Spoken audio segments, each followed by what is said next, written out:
हर हर महादेव। आने वाले सावन मास की आप सभी को हार्दिक शुभकामनाएं।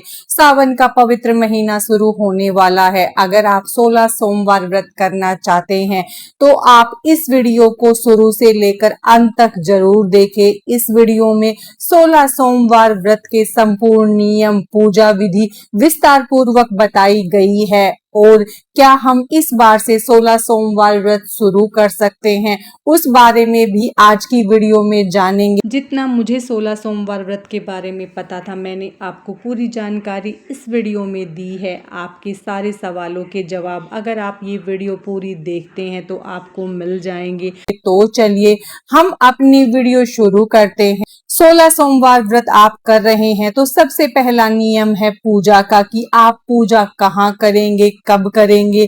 तो हम जानते हैं, आप अगर पूजन घर पर कर रहे हैं तो भी आपको प्रदोष काल में करना है। आप मंदिर में जाकर पूजन कर रहे हैं तो भी आपको प्रदोष काल में पूजन करना है। अगर आप जॉब करते हैं, आपकी मजबूरी है, आप शाम को पूजन नहीं कर सकते तो आप सुबह पूजन कर सकते हैं। सिर्फ मजबूरी में सुबह पूजन कर सकते हैं। और अगर पूजा आप घर पर कर रहे हैं तो 16 सोमवार तक आप लगातार घर पर पूजन करेंगे। मंदिर में भी पूजन कर रहे हैं तो आप जिस मंदिर में पहले सोमवार को पूजन करेंगे, 16 सोमवार तक आपको उसी मंदिर में जाकर पूजन करना है। ये हमारा पहला पूजा का नियम है। अगर आप शिवालय जाकर पूजन कर रहे हैं तो आप अपनी सामग्री सारी तैयार करें और शाम के समय स्नान करके आप प्रदोष काल में मंदिर जाएं, वहां पर शिव जी का पूजन करें। और आप घर पर पूजन कर रहे हैं तो शाम के समय स्नान करें। उसके बाद आप अपने घर में चौकी लगाएं। चौकी जब भी आप लगाएं तो आपका मुख उत्तर या पूर्व दिशा की तरफ होना चाहिए। उसके बाद हम चौकी लगाएंगे। चौकी लगाने के बाद उस पर आप लाल या पीले रंग का वस्त्र बिछा सकते हैं। अगर आपके पास सफेद रंग का वस्त्र है तो आप चौकी पर सफेद रंग का वस्त्र भी बिछा सकते हैं। 16 सोमवार व्रत में शिवलिंग का पूजन किया जाता है। अगर आपके पास पहले से ही घर में शिवलिंग विराजित है तो आप उनका पूजन कर सकते हैं। अगर आपके पास शिवलिंग नहीं है और आप शिवलिंग लाना चाहते हैं तो ये सबसे पवित्र महीना होता है शिवलिंग को घर में स्थापित करने का। तो आप सावन मास शुरू होने से पहले शिवलिंग को घर में ले आए और सावन के पहले दिन उनको घर में विराजित करें। अगर आपके पास शिवलिंग नहीं है और आप नहीं लाना चाहते तो आप पार्थिव शिवलिंग बनाकर उसका पूजन कर सकते हैं। अब हमने यहाँ पर चौकी लगा ली है। उसके बाद अब हम अपना पूजन शुरू करेंगे। तो उसके लिए हमने चौकी पर थोड़े से अक्षत या पुष्प का आसन दे दिया है। अब हम यहाँ पर भगवान शिव की फोटो या मूर्ति विराजित करेंगे। आपके पास भगवान शिव का जो भी विग्रह है वो रख सकते हैं, या फिर आपके पास शिव परिवार की जो भी फोटो या मूर्ति है आप उसको चौकी पर विराजित करें। अब हम चौकी पर शिवलिंग को विराजित करने के लिए एक थाली या प्लेट लेंगे। उस पर हम चंदन से स्वास्तिक बनाएंगे और फिर हम उस पर एक कटोरी रखेंगे। क्योंकि हमने पार्थिव शिवलिंग बनाया है तो उस पर जब हम जल अर्पित करेंगे तो जो भी जल है वो इकट्ठा रहेगा तो शिवलिंग जल्दी गल जाएगा। और हम कटोरी रख देंगे तो जो भी हम जल और पंचामृत अर्पित करेंगे वो थाली में इकट्ठा हो जाएगा।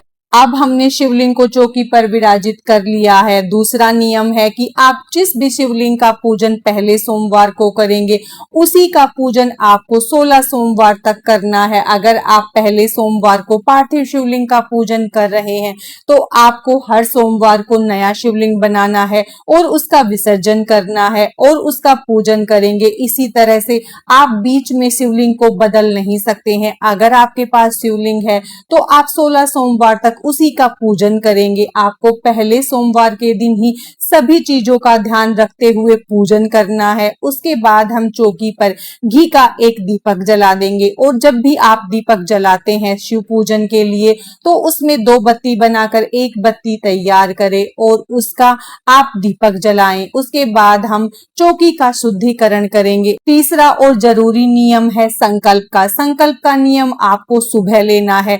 अब हम पूजा करके दिखा रहे हैं तो अब हम संकल्प का आपको अभी बता रहे हैं, लेकिन आप जिस दिन सोमवार का व्रत करेंगे उसी दिन आपको सुबह स्नान आदि से निवृत्त होने के बाद अपने घर के मंदिर में बैठना है।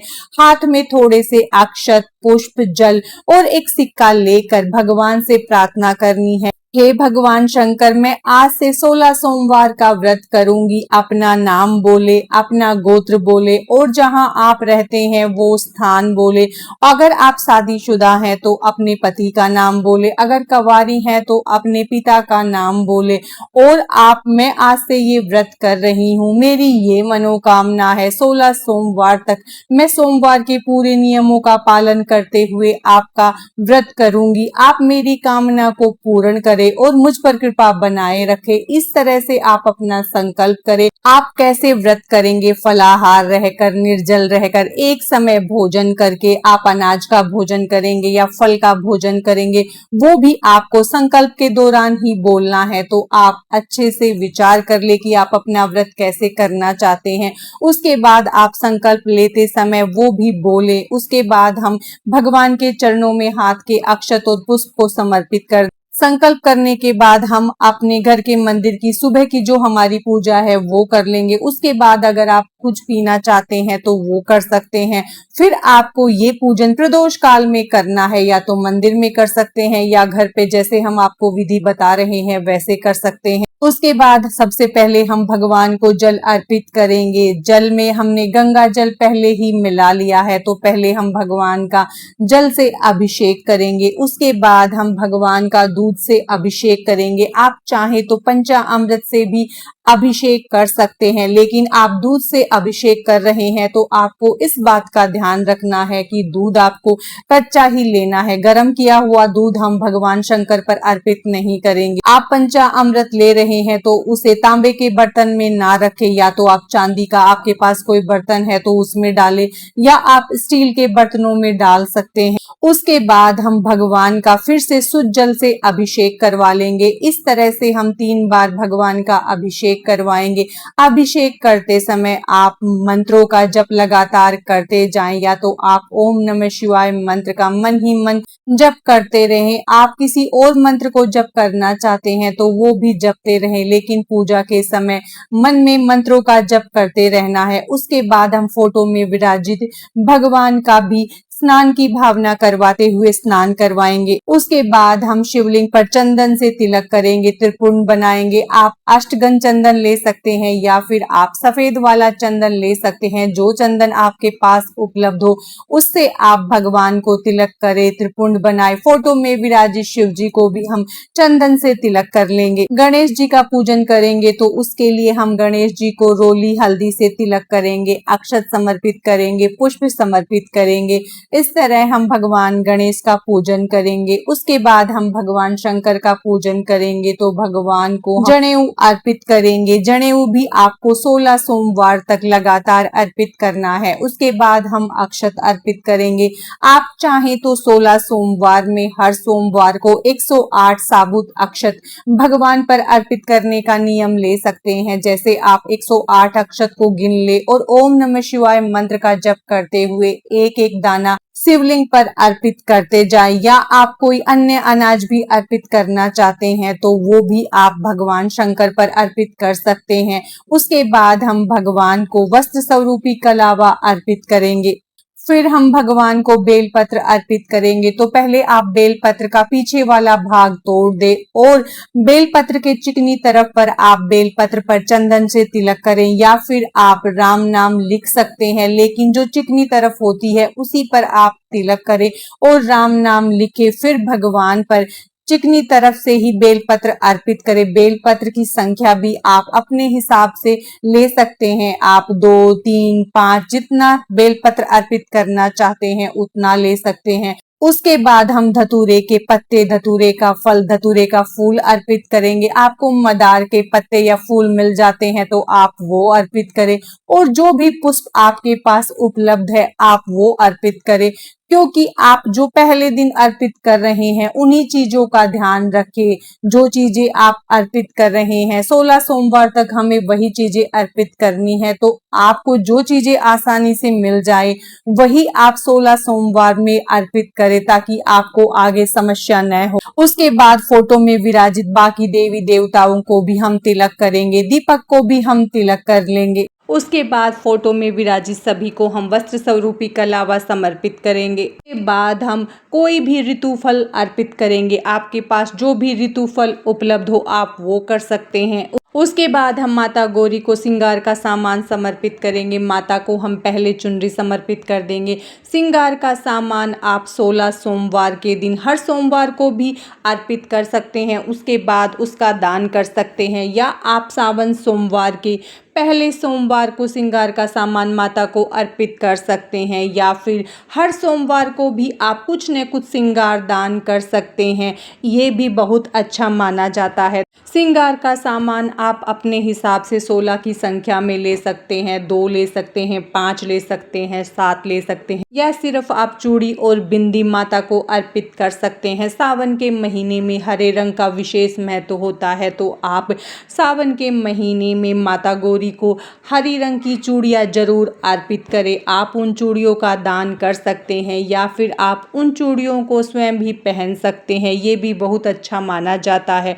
उसके बाद हम सभी को पुष्प अर्पित करेंगे। दीपक को भी हम पुष्प अर्पित करेंगे। और अब हम दक्षिणा के बारे में जान लेते हैं। तो दक्षिणा भी आपको हर सोमवार को अलग अर्पित करनी है। आप 100 रुपये अर्पित कर सकते हैं, 50, 10 भी ले सकते हैं, 20 भी ले सकते हैं, वो आपकी अपनी मर्जी है। उसके बाद जो आप दक्षिणा अर्पित कर रहे हैं वो या तो हर सोमवार को आप मंदिर में दान कर सकते हैं, या किसी गरीब को दे सकते हैं, या फिर आप इन दक्षिणा को इकट्ठा कर लें। जब आप 16 सोमवार व्रत का उद्यापन करेंगे तो उस समय या तो आप जिस पंडित को घर पर बुलाकर खाना खिलाएंगे उसको दे सकते हैं, या इसको मंदिर में दान करके आ सकते हैं, या फिर किसी गरीब को दे सकते हैं। उसके बाद 16 सोमवार व्रत में सबसे ज़्यादा महत्वपूर्ण होता है भोग का। तो भोग ज़्यादातर तो चूरमे का लगाया जाता है।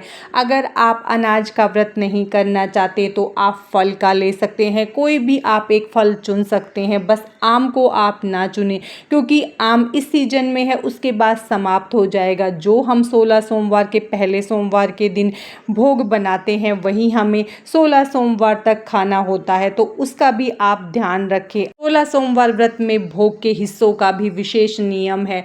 तो आपको जो भी भोग लगाना है उसको आपको 3 बराबर हिस्सों में बांटना है। आप चाहे किसी भी चीज़ का भोग तैयार कर रहे हैं, और भोग भी आपको अपने घर पर तैयार करना है। बाहर से बनाया हुआ भोग आप 16 सोमवार व्रत में इस्तेमाल न करें। चाहे आप खीर का बनाएं, चूरमे का ले सकते हैं, या कोई अन्य चीज़ का भी आप भोग बना रहे हैं तो ज़्यादातर आप अपने घर में ही उसे बनाने की कोशिश करें।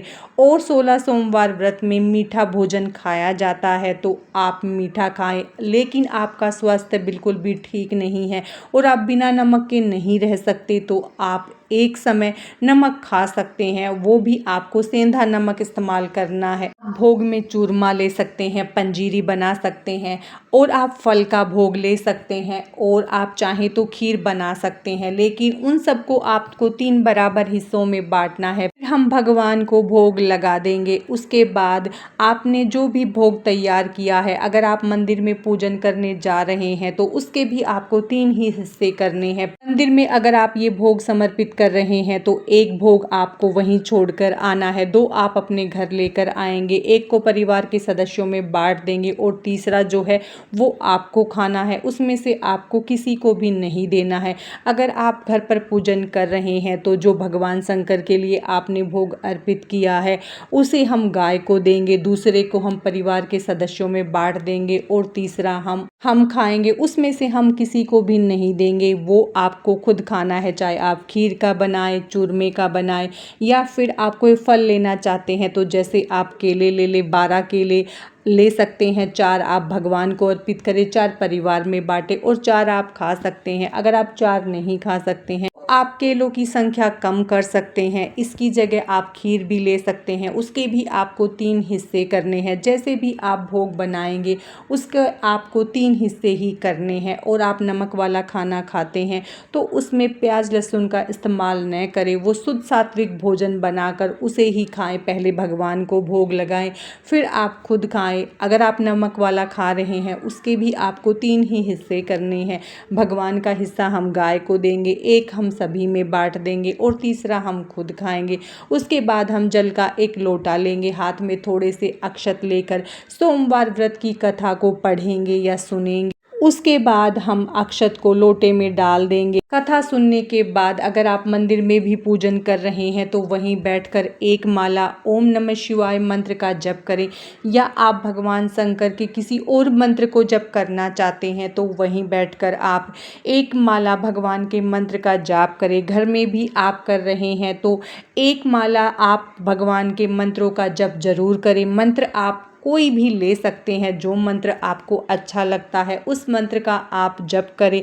उसके बाद आप चालीसा पढ़ें, आप चाहें तो शिव पुराण भी पढ़ सकते हैं। फिर हम भगवान शंकर की आरती करेंगे। आरती आप दीपक से, कपूर से, जिससे भी करना चाहें उससे कर सकते हैं। पहले हम भगवान गणेश की आरती करेंगे, फिर हम भगवान शंकर की ओम जय शिव ओमकारा उस्वामी भजे शिव ओमकारा आरती करेंगे। आरती करने के बाद हाथ में जल लेकर हम चौकी पर से 3 बार घुमा देंगे। फिर हाथ जोड़कर हम भगवान से पूजा में हुई गलतियों के लिए क्षमा याचना करेंगे और भगवान से प्रार्थना करेंगे कि मैं जिस मनोकामना के लिए आज से 16 सोमवार का व्रत कर रही हूँ उसे आप पूर्ण करने में मेरी सहायता करें। इस तरह से आप भगवान से प्रार्थना करें और उनसे प्रार्थना करें कि वो अपनी कृपा हम पर हमेशा बनाए रखे। इस तरह से हम प्रदोष काल में अपना पूजन करेंगे और हम चौकी का विसर्जन अगले दिन सुबह करेंगे। और पूजा के बाद जो भी हमने भोग अर्पित किया है, पहले जो हमने भगवान के लिए भोग अर्पित किया है उसे हम गाय को देंगे।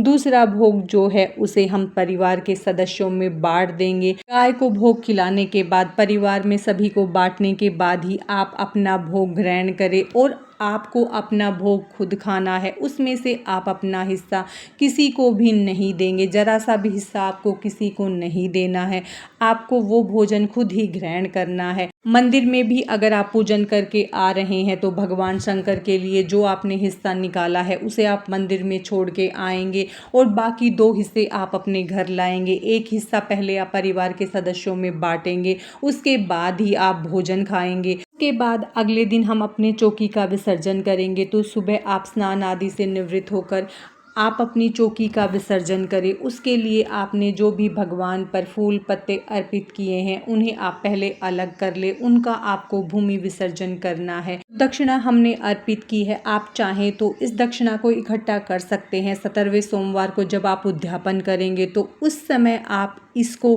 किसी को दे सकते हैं, या आप हर सोमवार को आप या तो मंदिर में इसको डाल सकते हैं दान पेटी में, या आप किसी गरीब को इसे दे सकते हैं। उसके बाद जो भी आपने श्रृंगार का सामान माता गौरी को अर्पित किया है उसमें से थोड़ा सा श्रृंगार का सामान आप माता का आशीर्वाद समझकर कुछ अपने पास रख सकते हैं, बाकी को आप दान कर सकते हैं। क्योंकि सावन के महीने में हरी चूड़ियाँ और श्रृंगार का दान करना बहुत ही ज़्यादा अच्छा माना जाता है, इससे अखंड सौभाग्य की प्राप्ति होती है। उसके बाद जो जनेऊ हमने अर्पित किया है उसे आप या तो आपके घर में कोई इस्तेमाल करता है तो उसे दे सकते हैं, या फिर आप इसे पंडित जी को दे सकते हैं। जल का लोटा जो हमने चौकी पर रखा है वो या तो आप सूर्य देव को अर्घ्य दे दें, या आप किसी पौधे में डाल सकते हैं। जो पार्थिव शिवलिंग हमने बनाया है उसे हम विसर्जन करेंगे तो उसके लिए आप कोई बड़ा बर्तन ले लें, उसमें आपको शिवलिंग डालना है। जब शिवलिंग अच्छे से पानी में घुल जाए तो आप उसे किसी भी पौधे में डाल सकते हैं। बस हमें तुलसी के पौधे में इस जल को नहीं डालना है। और भगवान पर जो भी हमने अभिषेक किया था, जो भी पानी हमारे उसमें इकट्ठा हुआ है उसे भी हम तुलसी को छोड़कर बाकी किसी भी पौधे में डाल सकते हैं। और फोटो प्रतिमा हमारे मंदिर की है तो उसे हम अपने मंदिर में स्थापित कर लेंगे। दीपक शांत हो जाएगा तो दीपक को आप धोकर फिर से इस्तेमाल कर सकते हैं, और अपना वस्त्र भी आप धोकर रख ले। फिर चौकी हटाकर वहाँ पर थोड़ा सा जल छिड़क दे। इस तरह से हम 16 सोमवार व्रत के पहले सोमवार को अपना पूजन करेंगे और नियमों का पालन करेंगे। अगला नियम है कि हमें इस व्रत को बीच में बिल्कुल भी नहीं छोड़ना है। आपको ये व्रत लगातार 16 सोमवार तक करने हैं। अगर बीच में आपने व्रत छोड़ दिया तो इस व्रत को आप वहीं छोड़ दें, दोबारा से फिर से आपको शुरू करना पड़ेगा, क्योंकि इस व्रत में गैप नहीं दिया जाता है। और पीरियड्स में इस व्रत को कैसे करें, तो बहुत सारे लोग जो पीरियड में व्रत करते हैं उनको गिनते हैं, बहुत सारे पीरियड्स के व्रत को नहीं गिनते हैं। तो आपके परिवार की और आपके क्षेत्र की जो भी परंपरा है आप उसे कर सकते हैं। और हमें 17वें सोमवार को उद्यापन करना है। अगर 17वें सोमवार को आपको पीरियड आया है तो आप उस दिन उस व्रत को नहीं गिनेंगे, क्योंकि उद्यापन में आपका बैठना जरूरी है। तो अगर 17वें सोमवार को आपको पीरियड आता है तो उसको आप छोड़ दें, उससे अगले सोमवार को आप अपने व्रत का उद्यापन करें। उद्यापन में आप चाहे तो एक जोड़े को जिमा सकते हैं, अगर नहीं तो आप किसी एक जोड़े के वस्त्र जरूर निकालें और उनको दान दक्षिणा दें। श्रृंगार का सामान आप जरूर दें। उसके बाद आपको या तो 1.25 kg या आपने जो भी लिया है, जैसे आपने अनाज का किया है तो 1.25 kg या 5.25 kg आपको भोग बनाना है, या आपने फल का लिया है तो उतना ही 1.25 kg या 5.25 kg आपको फल लेने हैं। खीर का किया है तो उतने ही दूध की आपको खीर तैयार करके उसको बांटना है। इस तरह से कर सकते हैं। आप चाहें तो आप में सामर्थ्य है तो हर सोमवार को भी आप एक जोड़े को जिमा सकते हैं, या फिर आप 16 सुहागन महिलाओं को कुछ न कुछ हर सोमवार को सुहाग का सामान जरूर दान दें। 16 सोमवार व्रत कर रहे हैं तो आपको एक दिन पहले ब्रह्मचर्य का पालन करना चाहिए और आपको प्याज लहसुन का त्याग करना चाहिए। पहले से ही आप शुद्ध सात्विक हो जाए और अपना सोमवार के दिन पूजन करें। पूजन के लिए आप मंदिर का चुनाव भी कर सकते हैं और घर पर भी पूजन कर सकते हैं। अगर आप पार्थिव शिवलिंग बनाकर पूजन कर रहे हैं तो आप पार्थिव शिवलिंग जब भी बना रहे हैं तो इस बात का आप ध्यान रखें कि आप मिट्टी को अच्छे से छान कर रख लें। और जब शिवलिंग का निर्माण कर रहे हैं तो उसमें गंगा जल छिड़क कर शिवलिंग का निर्माण करें। शिवलिंग के निर्माण जब आप कर लें तो पहले बेलपत्र रखें, उसके बाद आप भगवान शंकर को विराजित करें। और शिवलिंग जब आपका बनकर तैयार हो जाए और प्लेट में आप उसको रख ले तो उस पर आप थोड़े से अक्षत जरूर डाल दें, क्योंकि जिससे आपके शिवलिंग का पूजन का फल आपको ही मिले, इंद्रदेव को उसका फल न मिले। तो इस बात का भी आप ध्यान रखें। आप शिवलिंग पहले बनाकर तैयार कर सकते हैं, या फिर आप पूजा के समय भी शिवलिंग बनाकर उसका पूजन कर सकते हैं। 16 सोमवार व्रत में नियमों का विशेष ध्यान रखा जाता है, इसीलिए तो इस व्रत को मनोकामना पूर्ण व्रत माना जाता है। अगर आप पूरे नियमों के साथ व्रत को करेंगे तो भगवान शंकर जरूर आपकी मनोकामना पूरी करेंगे।